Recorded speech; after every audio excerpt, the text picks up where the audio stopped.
ఎగురుతూ నీ పాదం ఎదుగుతూ నీ రూపం ఎదురుగా ఉంటే అంతే ఏదో ఆనందం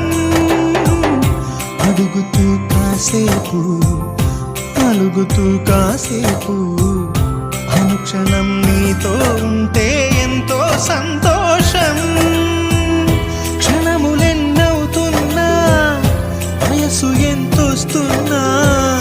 పాపవే పాపవే మేఘాల పల్లకి తెప్పిస్తా లోకాన్ని కొత్తగా చూపిస్తా వెన్నెలే తనపై కురిపిస్తా చల్ల